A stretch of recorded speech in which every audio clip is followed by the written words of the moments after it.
Assalamualaikum warahmatullahi wabarakatuh. Perkenalkan, saya Ana Laila Putri Rohmania dengan NIM 23111011122.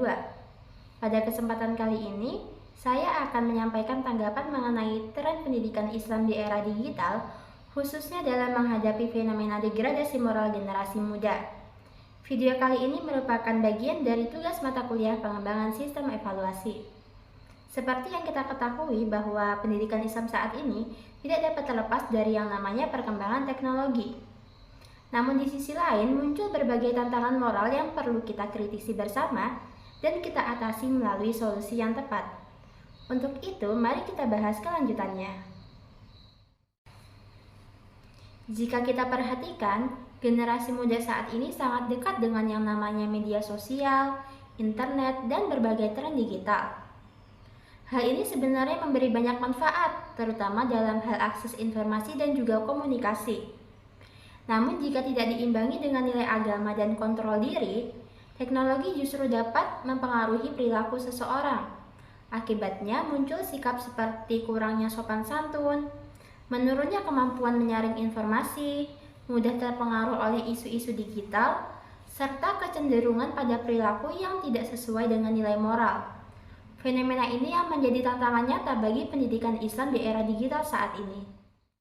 Salah satu penyebab utama kondisi ini adalah budaya digital yang serba cepat dan instan. Banyak remaja yang lebih memperhatikan penampilan diri di media sosial daripada memperbaiki kualitas diri yang sebenarnya.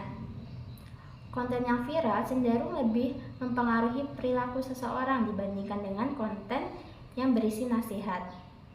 Jika kondisi ini terus dibiarkan, maka yang terbentuk bukanlah karakter yang kuat, melainkan kebiasaan ikut-ikutan tren. Hal ini menunjukkan bahwa pendidikan Islam saat ini sedang menghadapi tantangan dalam menjaga keseimbangan antara pesatnya perkembangan teknologi dan pembentukan akhlak siswa. Disinilah pentingnya kritik terhadap pendidikan Islam saat ini, di mana dalam beberapa kondisi, pendidikan Islam masih cenderung berfokus pada aspek kognitif saja, seperti hafalan dan juga teori-teori, tetapi belum sepenuhnya optimal dalam pembiasaan akhlak dan pembentukan karakter siswa. Akibatnya, siswa mungkin memahami ajaran agama, tetapi belum tentu sepenuhnya mengamalkan dalam kehidupan sehari-hari. Padahal tujuan utama dari pendidikan Islam tidak hanya membentuk manusia yang cerdas secara intelektual, tetapi juga membentuk pribadi yang beriman, bertakwa, berakhlak mulia, serta mampu menjalankan peran sebagai hamba Allah dan juga khalifah di muka bumi.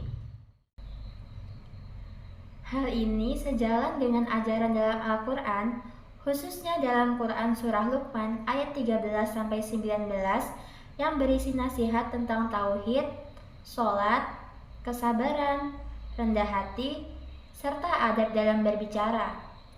Contohnya dalam Quran Surah Luqman ayat 17 yang berbunyi, A'udzu billahi minasyaitonir rajim. Bismillahirrahmanirrahim. Ya bunayya aqimis sholata wa'mur bil ma'rufi wanha 'anil munkar wasbir 'ala ma asabak inna dzalika min azmil umur, yang artinya, wahai anakku, tegakkanlah sholat dan suruhlah manusia untuk berbuat yang ma'ruf dan cegahlah mereka dari yang mungkar, serta bersabarlah terhadap apa yang menimpamu.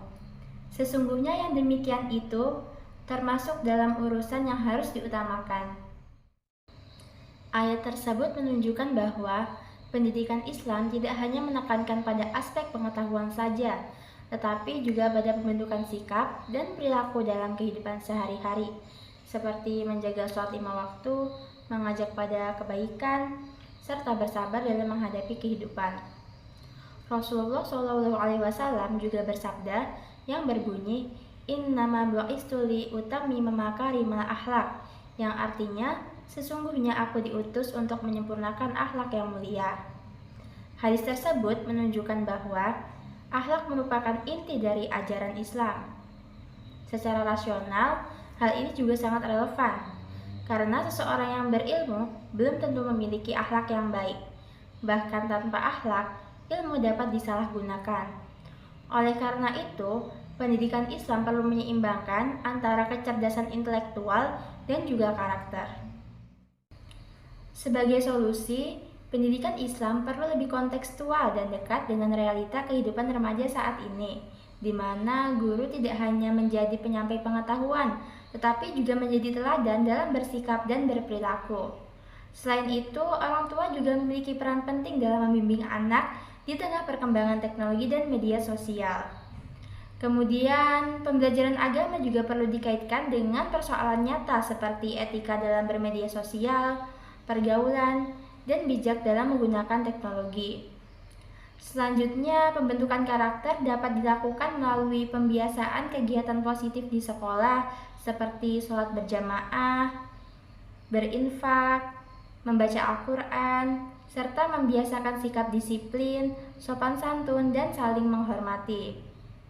Dengan demikian, pendidikan Islam tidak hanya menjadi sarana dalam penyampaian ilmu, tetapi juga menjadi solusi dalam membentuk generasi muda yang berakhlak mulia dan bijak dalam menghadapi perkembangan zaman.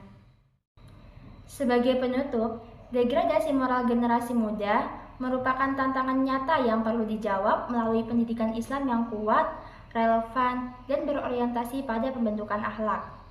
Karena pada akhirnya, yang dibutuhkan bukan hanya generasi yang cerdas, tetapi juga generasi yang beradab.